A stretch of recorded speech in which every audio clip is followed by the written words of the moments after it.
மாதம் அமௌண்ட்டு மார்ச்சில் வந்தது சார். மார்ச்ல இருந்து கேஒய்சி அப்டேட்டுக்காகவும் தேர்தல் விதிமுறையின் காரணமாகவும் அதை நிறுத்தி வைக்கப்பட்டுச்சு. அந்த பணம் கொடுக்கிறவரு உள்ள இருக்காரு இல்லைங்களா, எப்படி பணம் தர முடியும்?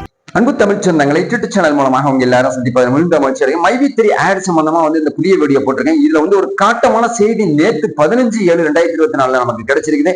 இதை நீங்க கேட்டீங்கன்னாக்கா ஆடி போயிடுவீங்க. அதனுடைய முக்கியமான அமைப்புல இருக்கக்கூடிய முக்கியமான எம்டி பொசிஷன்ல இருக்கக்கூடிய ஒரு முக்கியமான தலைவி ஒரு பேட்டி கொடுத்திருக்காங்க. அந்த வீடியோவும் இதில் நான் ஆட் பண்ண போனேன். குறிப்பா என்ன நடந்துகிட்டு இருக்கு மைவி3ல அப்படிங்கக்கூடிய எதிர்காலம் என்ன எப்படி இருக்கும் அப்படிங்கக்கூடிய ஒரு சுவாரஸ்யமான வீடியோ தான் இந்த வீடியோல பதிவு பண்ணிருக்கேன். இந்த வீடியோ ஸ்கிப் பண்ண பாத்தீங்கன்னா ஃபுல் டீடைல்ஸ் தெரிஞ்சுக்கலாம். தெரிஞ்சுக்கிட்டது இல்லாம நண்பர்களுக்கு எல்லாருக்கும் ஷேர் பண்ணுங்க. புதிய நண்பர்கள் யாரும் வந்தாலும் சப்ஸ்கிரைப் பண்ணி யூடியூப் சேனலுடைய நெருங்கிய சொந்தங்களை இருக்க பக்கத்துல இருக்க பெல் பட்டனை கிளிக் பண்ணிக்கோங்க. நான் போற நோட்டிபிகேஷன் உடனுக்குடன் கிடைக்கும் நண்பர்களே. மைவி3 ஆட் மைவி3 ஆட பார்த்தா விளம்பரத்தை பார்த்தா அதுல ஒரு ஆப் ஒன்று கொடுத்து நீங்க விளம்பரத்தை பார்த்தீங்கன்னாக்கா 5 நிமிஷத்துக்கு உங்களுக்கு 30 ரூபாயும், 1 மணி நேரம் நீங்க பாத்தீங்கன்னாக்க 80 ரூபாயும், ஒரு நாள் பூரா பாத்தீங்கன்னாக்க 160 ரூபாயும், ஒரு மாசம் நீங்க பாத்தீங்கன்னா 500 ரூபாயும் உங்களுக்கு அனுப்பிக்கிட்டு இருந்தாங்க அதனுடைய மெயின் எம்டி சக்தி ஆனந்தன். சோ இதனுடைய அமைப்பு மிகப்பெரிய அளவுல இந்த அதாவது இந்த சங்கிலி தொடர் மாதிரி தமிழ்நாடு முழுக்க விரிஞ்சு கிடக்குது. இதனுடைய வாடிக்கையாளர் பாத்தீங்கன்னா கஸ்டமர்ஸ் பாத்தீங்கன்னா கிட்டத்தட்ட 2 கோடி பேர் இருக்கிறாங்கன்னு சொல்றாங்க. ஆல் இந்தியாவில மட்டும் இல்ல வேர்ல்டு அளவுல இருக்கிறாங்க அப்படின்னு சொல்லிட்டு புதிய செய்திகள் நமக்கு வந்திருக்குது. இதனுடைய முக்கியமான ஒரு செய்தி என்னன்னு கேட்டீங்கன்னாக்கா பாட்டாளி மக்கள் கட்சியோட மாவட்ட செயலாளர் அசோக் ஸ்ரீநிதி ஒரு பேட்டி கொடுத்திருக்கிறாங்க. இந்த பேட்டி மூலமா என்ன காரசாரமா மக்களை திட்டுறாங்க. அதாவது இன்னும் சொல்ல போனா யாரெல்லாம் இந்த நிறுவனத்தை கம்ப்ளைண்ட் கொடுத்தாங்களோ அவங்கள சும்மா விட்டுட்டு தேட மாட்டான் அப்படிங்கிறாங்க. அவங்க தேடுறாங்களோ தெரியல. அவங்க சொன்னது அந்த வீடியோல பாருங்க. முதல்ல வணக்கம். நாங்க மைவி3 நிறுவனத்துக்கு ஆதரவாக இங்க புகார் கொடுக்க வந்திருக்கிறோம். கடந்த 1 வருஷமாக எங்க கம்பெனி மேல தொடர்ந்து புகார்கள் கொடுத்துட்டு வர அடிப்படையில இங்க கோவை காவல்துறை சுமோட்டோவா இந்த கேஸை எடுத்து நடத்திட்டு இருக்காங்க. அதுல எந்த தவறும் நாங்க சொல்லல.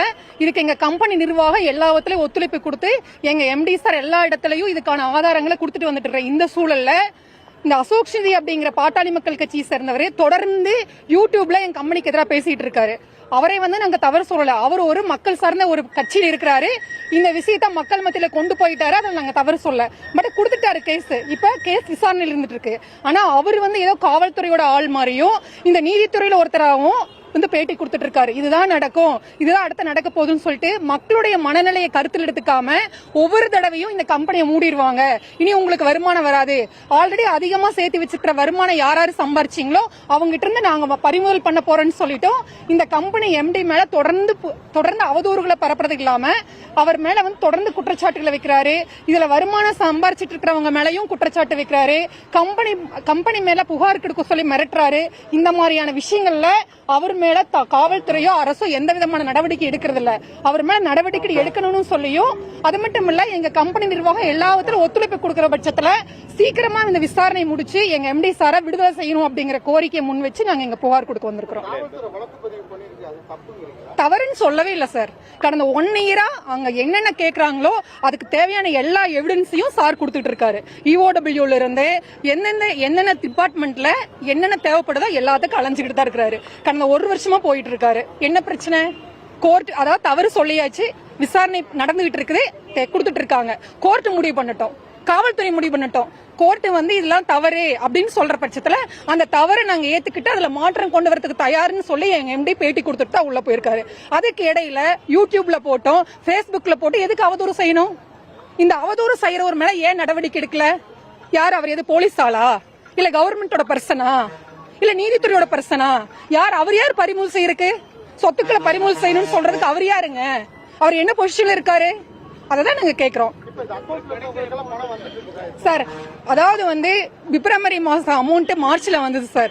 மார்ச்ல இருந்து கேஒய்சி அப்டேட்டுக்காகவும் தேர்தல் விதிமுறையின் காரணமாகவும் அதை நிறுத்தி வைக்கப்பட்டுச்சு. கரெக்டா ஜூன் 4ஆம் தேதி அன்னைக்கு ரிசல்ட் வர அன்னைக்கு எங்க கேஸ் ஹை கோர்ட்ல பெட்டிஷன் ஆகுது. அப்ப எப்படி அமௌண்ட் தர முடியும்?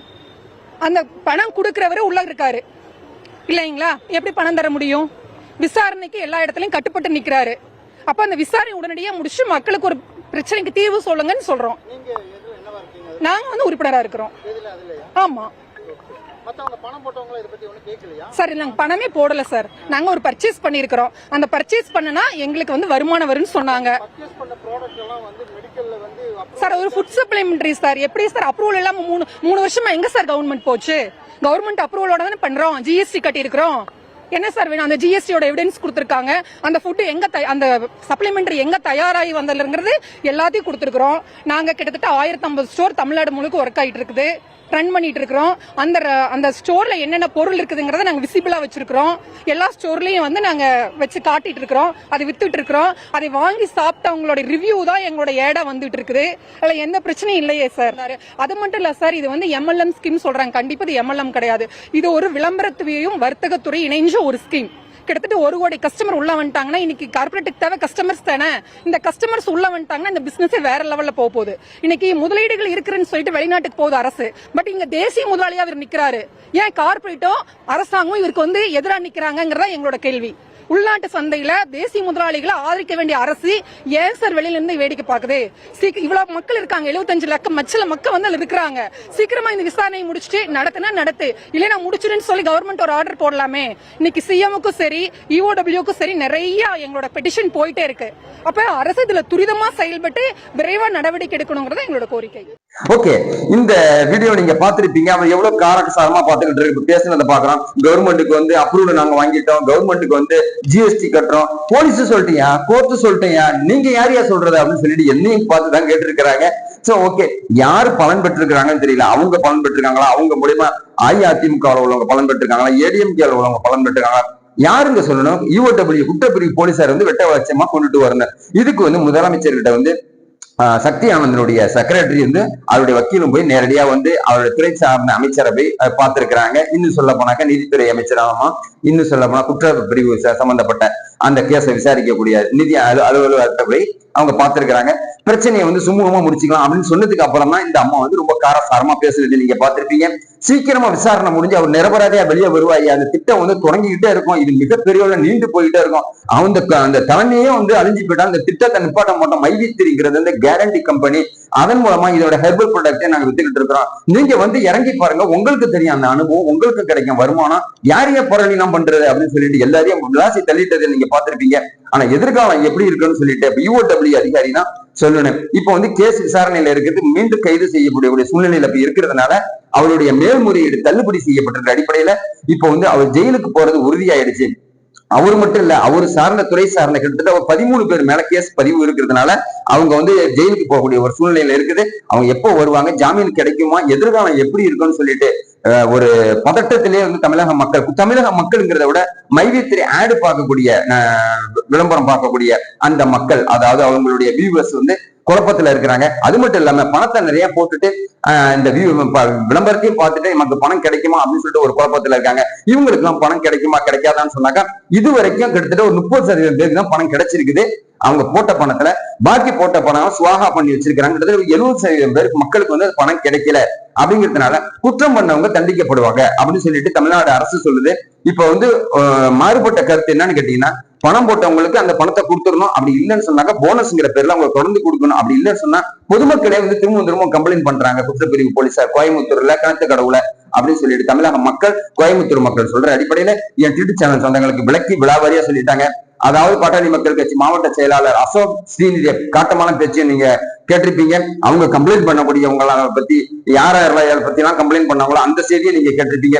சோ விரிவான விளக்கமா இன்னும் தெளிவான வீடியோவா அடுத்த வீடியோல சொல்றேன். இப்ப சக்தி ஆனந்தனுக்கு ஜாமீன் கிடைக்குமா இல்ல எதிர்காலம் வந்து கேள்விக்குறியாகுமா அடுத்த எபிசோட்ல தெரிஞ்சுக்கணும். நண்பர்களே, இந்த வீடியோ பிடிச்சிருந்தா லைக் பண்ணுங்க, கமெண்ட் பண்ணுங்க, ஷேர் பண்ணுங்க. புதிய நண்பர்கள் யாரும் சப்ஸ்கிரைப் பண்ணி யூடியூப் சேனலுடைய நெருங்கிய சொந்தங்களை பக்கத்துல இருக்க பெல் பட்டனை கிளிக் பண்ணிக்கோங்க. நான் நோட்டிபிகேஷன் உடனுக்குடன் வந்து கிடைக்கும். மீண்டும் உங்களை சந்திக்கிறேன். நன்றி.